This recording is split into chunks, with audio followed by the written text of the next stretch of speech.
You need to be able to use a hammer. If you could, and if, by the way, if you could do all these things, email us.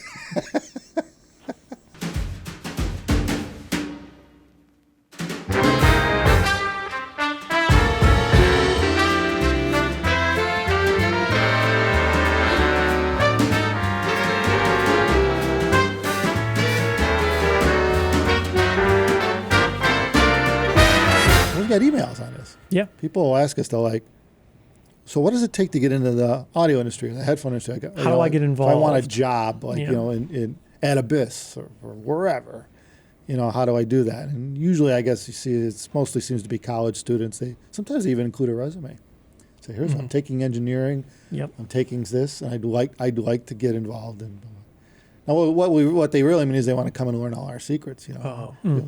Yeah, but beyond that, of course, that doesn't work like that. But beyond that, well, it's a good question. I mean, you know, now we have to assume that you're not getting into it as in like you're starting a business, because like there's a lot to talk about there. Okay, because that'll have to be a different video. Yeah, you may want to like not do that. And, you know, that's that. You're gonna have to work up to that. So let's talk about just getting a gig first. You know, with getting involved in the audio industry. Yeah.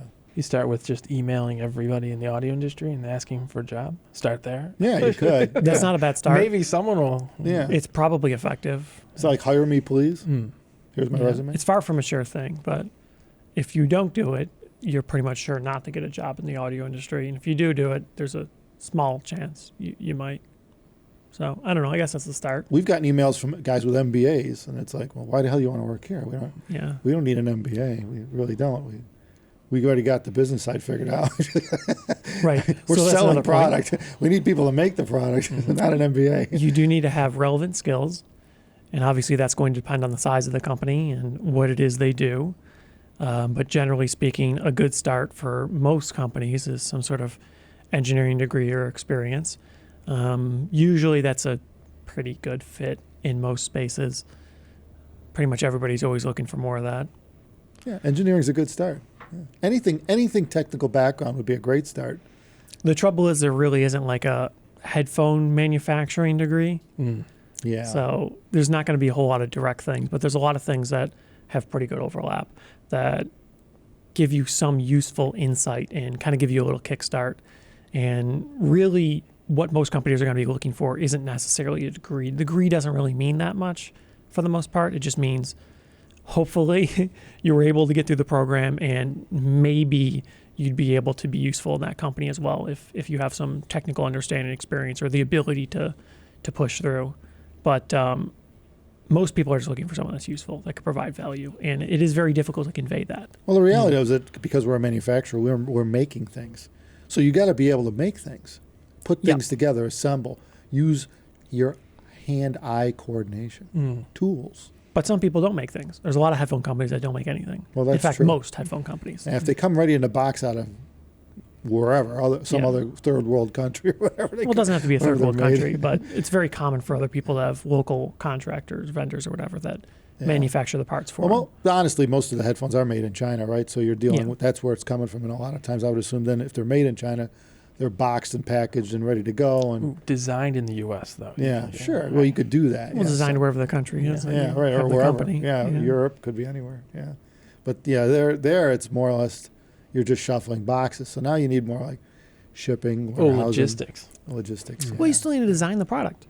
You still need engineering. You still need to design. You still need to run through prototyping and validation and all the things. You have to interface with whoever's manufacturing it in the other country. Yeah, that could be difficult. You could just be artsy. You could develop a look, develop the packaging, work with them on instructions and. But I would say though, if you're already a company doing that, you wouldn't probably hire someone to do that what you're already doing. That's a harder one to hire for. The real question is how would so I guess when you think about it, yeah, you're right. In that sense, a company doing that probably wouldn't be looking for the person we would be looking for, because we're making it here. We're looking for different people, right? Yeah, we're not buying it from somebody else. We're making it. The simple thing is you need to figure out what the company's doing, what they need, what you could do that will provide that company value. If you have a company or target in mind, but if you just want to get in the audio industry in general, it's pretty easy.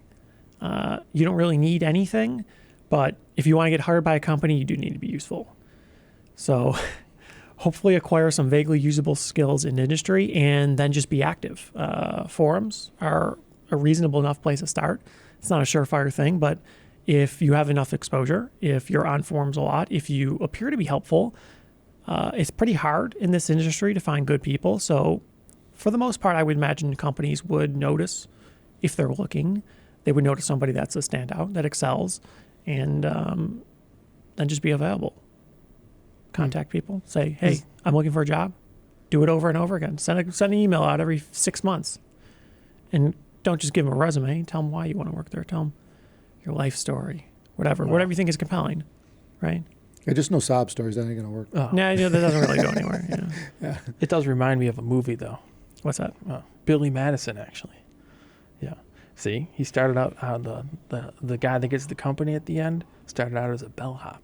He's worked his way up for 30 years. That's the one. You just got to get your foot in the door, and then, Well, that happens in a lot in industry. That happens a lot. I mean, you got people that work their way up in the upper management, and then ultimately even president, vice president, CEO.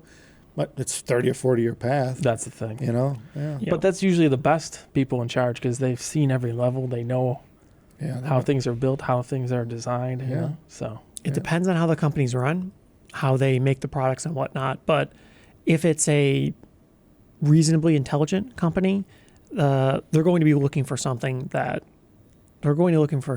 that has experience, that has understanding, that has in-depth understanding of the product and how they're made and why to make things a certain way and stuff. So generally speaking, an engineering-focused career would be a good path for that.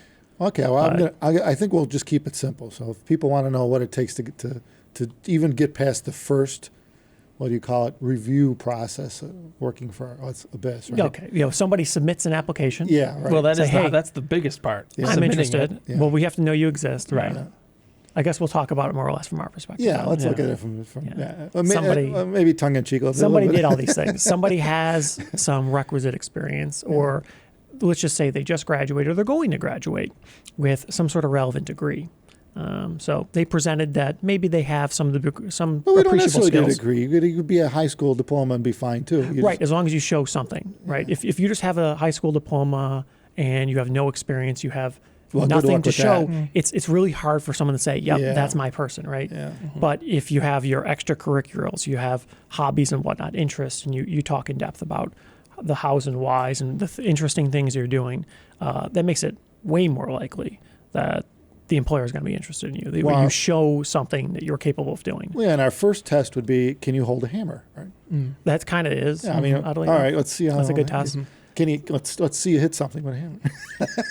Yeah, it's a strange test. If you're and it flies out your hand, then okay. First of all, you're probably not a golfer, and you've probably never hit a nail before. It's a bit of a joke around here, but we did figure out that having someone that actually knows how to use hand tools is actually profound. Since we are manufacturing, it's kind of expected that most people have some intrinsic mechanical understanding. Yep. They know basic hand tools. Mm-hmm. So you better start cracking a whip if you've never put things together, take things apart before, because that's extremely important. Extremely important in a manufacturing environment. If you don't know how to put something together, then you're in the wrong place. Yeah, you're putting all the screws in crooked and stuff like that. Yeah, or strip them all. Yeah, that's an issue. Break the screwdriver. Rounding all the heads off, breaking the screwdrivers. Use a screwdriver for prying things.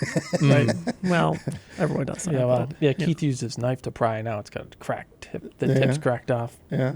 Well, see, he learned now. He did. He bet he won't do it again. Well, he has another one, and he didn't crack the tip. There you go. See, so now he's got a bendy knife, and he's gonna. Yeah. Well, now he uses it only for pry. It's dull, and it only pries.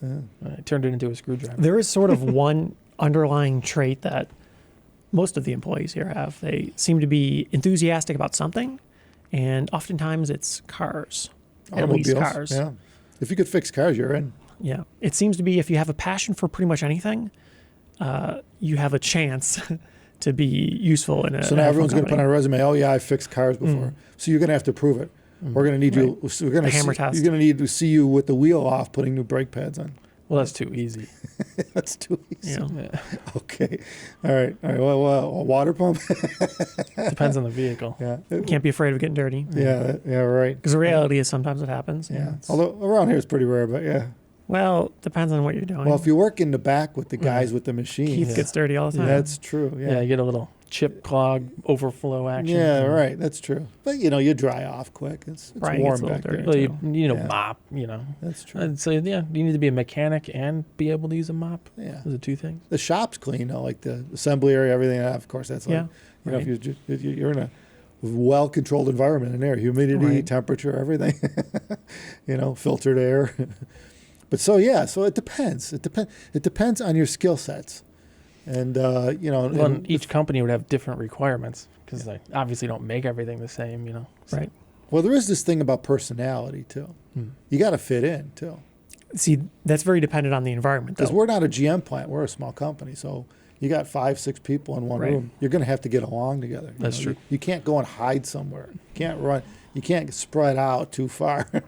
Unfortunately, yes. Where we are, it's kind of sort of required to get along with everybody because you have to all work together and you have to get along on a high level. You have to really intrinsically understand what needs to get done and work together to get it done. It isn't really an environment where you could just stare at the corner all day and work independently. Which adds self. You got to be self motivated. Yeah, I mean, you got to be able to. Here's what you need to do. You do it, and then over time, you figure out. What you got to do. You And just what look everybody around. else is doing. So Right. you kind of. You look around and you start to learn Yeah. what you need to do for the day, and you can actually create your own schedule. if you everybody can't be watching everybody else, making sure they're all doing things because Yeah. everybody's got their own stuff to do. So there has to be a certain level of intelligence. Yeah. Where you're like, all right, I see you. Oh, by the way, I need 6 of these for you. Okay, got it. Yeah. And then, there's not like you got to, keep reminding somebody. You have to have a memory. You have to be organized. You have to have a way to develop the skill set that allows you to do your job independently. Otherwise, Yep. if someone's got to be constantly telling you what to do, that means we ain't got time to do what we're doing, right? Or whoever's in charge, doesn't want to have to constantly be supervising. Of course, I'm talking to people who, if they're just coming out of school, they wouldn't know this because they never worked anywhere. This whole thing we're talking about, you think about, these are skill sets you learn by working somewhere. Yeah, it's So a personal development type deal Experience thing. does matter. It can be helpful if you've already had a job. Well, the person matters, without a doubt. If it's a person that isn't willing or accustomed to working on themselves, improving themselves, bettering themselves, then it's going to be a problem because they may never seek improvement. And unfortunately, the reality is in an environment like this, in a high-end manufacturing environment, you're not going to fit in well if you don't get along well with others. That's just the realities. Right. It's not where we're not slamming out 10,000 units a day and nobody cares as long as you're meeting numbers.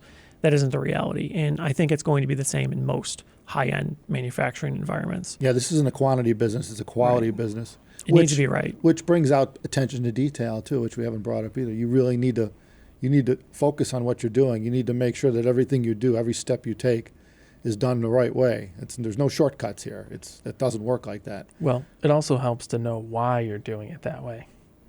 That's a big thing. Like I like to not only show someone how to physically do something, show them why they're doing it that way. Yeah, that's so then really they important. they understand why it's done that way. Or you run into some variables where this doesn't quite fit that way, so they can adjust for it or compensate for it. Yep. Yeah, it's not just a fixed robotic thing. Yeah, that's how you make a whole bunch of bad parts. Yeah. Just doing it Right. without really knowing why. Yeah. Well, it's not exactly like a GM plant here or something like that.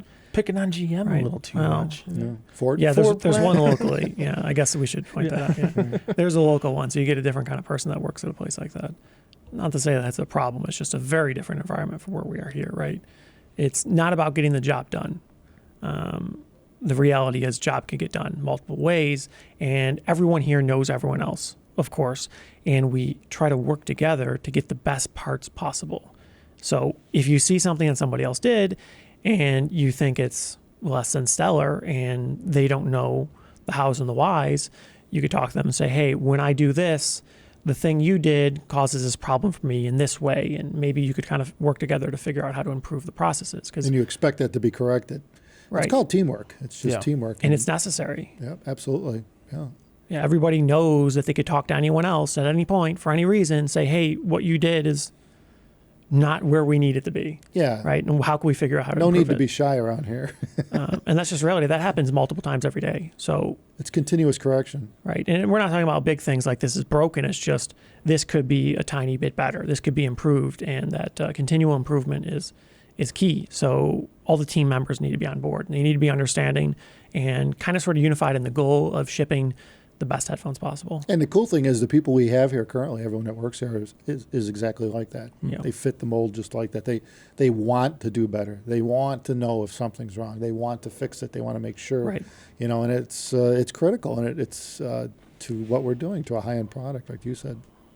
Well, I know for like stuff that I don't do, I like to check on other people when they're doing it to see if there's ways that they can improve it. That because they're just doing it the way they're doing it, but then like sometimes like you could do this, and like oh yeah. So Yeah. Right. I change think stuff. For the most part, the employees we have here have been long enough. Everyone gets together pretty well, and everyone knows that they could go to each other and talk through problems because we've all seen so many problems that we caused or other people caused, and there was always trivial stuff. It's never really big stuff. We're not talking about like stuff that's just not working. It's just Stuff that people wouldn't really notice. trivial things except that us. almost nobody would notice that Yeah. you see room for improvement. Right. And it's obvious when you see enough of these things that everyone else does have your best interest in mind. We're just trying to make the product easier to put together, more consistent, better quality, and all the positive attributes. And at some point, people come to the realization that, yeah, I might not know the best way. So having other minds on it is helpful. Having other people talk through a problem can be helpful sometimes. Well, And sometimes particularly- people come up with good ideas. Well, particularly too because we deal with other vendors that supply this stuff. I mean, the coatings we use are supplied by other vendors. Yeah. We've had variables with paints and coatings change up out of nowhere. You know, the color's different. It's like, what the hell is this? It's the same color we've always used, but it's spraying different. You know, Right. so we run into just silly stuff like that where there's formulation variations. There's all kinds of weird stuff that occurs when you bring stuff in from outside your existing environment, whatever it be, raw materials, everything. And you have to be able to adapt for that. And the longer you do it, the better your people get at it. And the people get it because they've seen it before. They've done it Right. before. And they instantly recognize a change and they go, oh, this is different, this is different. I can do this, make this a different temperature or whatever. Right? So, I mean, that's the beauty of experience where, there's nothing to think about. You don't have to figure out what you've already done, figured out in the past. So, we certainly do appreciate experience as well. We do appreciate experience Well, it's very helpful. in any industry. Yeah, absolutely. But you can't always expect someone to have 10 years of high-end headphone manufacturing experience. Well, that's the thing. It doesn't need to be specifically headphones, though. As long, I Right. mean, experience, at least in some sort of technical way, Yeah. usually helps. I mean, if you put together watches, that would be great. Like if you were That from would be. Switzerland, I think that'd be great. You'd be very good at assembling. I think for us at least, it's pretty obvious that somebody really needs to be able to get along with everybody else on the team because that's so intrinsic in how we operate. So we need a team player in the classic sense. And you need to be able to take criticism. And a lot of people just really aren't set up for that. You tell them, hey, I think you could do a little bit better on this. And they fall apart. So Or they get pissed off. yeah, right. That's the wrong Same reaction. difference, right? It's you It's need not to about getting understand. mad. It's about correcting the problem. Everyone's trying to help everyone, Yeah, right? right. Yeah. And you at some point, and we're not most people yelling at you figure about it. We're just telling you, hey, Right. we got to fix this. So, yeah. because you're trying to ship, of course, world-class gear. So any trivial little defect is an issue. Yeah. And of course, Attitude. you always It's all about attitude. right. You try to improve everything you can, and sometimes somebody else that isn't doing what you're doing sees an obvious way to save you time and effort. Bottom line, you need to have a good attitude. Yeah, it's Positive key in small attitude. companies for sure. Huge. Huge. If you have 100,000 employees, maybe it doesn't really matter that much. Maybe you would like to have this, but it's impractical. Well, and you certainly can't walk into a building with a small company and be the cloud. You Yeah, can't nobody be wants that. You can't be raining on everyone's parade all day long. Yeah, if you're always grumpy and stuff like that, nobody wants to deal with you. it doesn't work. So the attitude is huge in a small company. Hell, it's huge in any company. Right. you know? But in a small company, it's pretty much required. Yeah, you need to have a positive attitude. You just need to get along and understand what everyone needs. Yep. And you need to know what this is too. Oh, You know? And you better know how to use it too. Hmm. Because if you don't know what this is, you don't know how to use it, then you might be looking at barking up the wrong tree trying to get an audio company. Yeah. Well, maybe. Yeah. But that's really only like a small audio company thing. If you were at a big company, it wouldn't really matter. Probably not. You'd be such a specialized task. It'd be good if that- you knew what a speaker was. Well, maybe. Yeah. I think a lot of people It'd figure be that even one better out. if you knew how it worked. like a I dynamic guess, yeah. driver, Yeah, you make your own. a coil wire and a magnetic field. Wow, if you knew all that. But that is the kind of thing that people would want to see, like us as a company. If you saw someone that had submitted a resume, they had a little cover sheet or something like that. You and play in there, guitar? They say, they talk about their instruments, their experience or whatever. Yeah. They talk about how I made my own speakers and stuff like that, the challenges, the problems, whatever. If it made it look like you were passionate about this thing, you actually cared, that's very desirable because it pretty much means that you put thought into what you do. And that's the priority. People want someone, at least in a small company, that cares, that I think in wants every to company. improve. What about Elon? He said it too, right? Elon came up with the same thing. He says, you don't necessarily have to have a PhD to work for me. Right. He's looking for intuition. He's looking for imagination. Right. He's looking for people who think outside the box is what he's looking for. Well, although I agree 100%, it is very challenging because for most people, it's extremely difficult for them to get across on paper without having met the person that they're a person you want to hire. Well, it's the same with So the the interview. degree- The interviewer's got the same problem. You're looking at a Yeah. resume and it's a page or two. Right. And there ain't yeah, no way. I got to know something about you. Yeah, so you really got to put some sparkly words on that paper. It's tough. It's You know? critical. I think Yeah. people don't quite understand how important it is. They look at the information on Well, there. the people that do get good at it, and, Right. Yeah. and you may weed out a good person, but that's the way it works. If you can't convey it on paper, you're not going to get noticed. So that's kind of important. But it also depends on who's hiring you. At a smaller company, you are much more likely to not have like a hiring manager. You're more likely to have someone that knows what they're doing, that deals with the products and stuff like that, hiring. Well, the other thing that would help too is Resume 101. You better look it up and figure out how to write a resume because we've seen some that are Yeah, not Awful. exactly. yeah, they big did ranges. not follow a format Yeah, which right. has existed for many decades. You can't just nilly-willy write shit on a page and call it a resume. You have to follow the format. You can create your own unique format, which is kind of cool, but it better be consistent through the whole resume. Well, You know? you could really do whatever you want. It just needs to show passion, drive, understanding. And if you just have like a basic resume with two things on it, well, it doesn't look like you're somebody that's interested. And maybe on a second page, put a picture of a photo of you holding a hammer. Yeah. That would Getting really work. ready to yeah. strike something. Here's my hammer. We'll know if you know how to hit something with it. We'll know by the way you're holding it. We'll know. Actually, you kind of can. Yeah, Yeah. you'd be surprised. Well, and what type of hammer it is too. Yeah, right, exactly. Yeah. All kinds. It doesn't matter. It doesn't have to be fancy. It's got. I mean, I'd go for a good hickory-handled freaking old school one. hickory, huh? But you know the head's gonna fall off it sooner or later. Yeah, They they- loosen up. Yeah. Now the fiberglass is probably snap, right? So I don't know how tough are they. I don't know. Are they tough? I've never had a They're long. pretty tough good. fiber. Yeah. The They wood could be- ones are worse. Rough on your hands, those fiberglass. Depends on what you're doing with them. Yeah. Oh, you wear They gloves. splinter. Yeah. Yeah. See, it Well, helps if to you're know beating all. them If you know all that too, that's great Mm. because now we know that you used hammers before, and you've used them, really used them. I think people are going to be confused by this hammer thing. Okay, well, enough said then. I think we've given people enough clues how to work for a audio company. Well, Have we, though? Now have at it. more of like a small audio company is what we're talking Yeah. about. Well, Yeah. all audio companies Yeah. are small. Well, They really I mean, are. not Apple. You know, they're Okay. like- Well. Okay. But you know what I mean. The summary, more or less, is a degree doesn't necessarily matter, but it is very helpful because what you're trying to do in a resume is communicate that I'm a person that will provide your company value. I could do something you need me to do.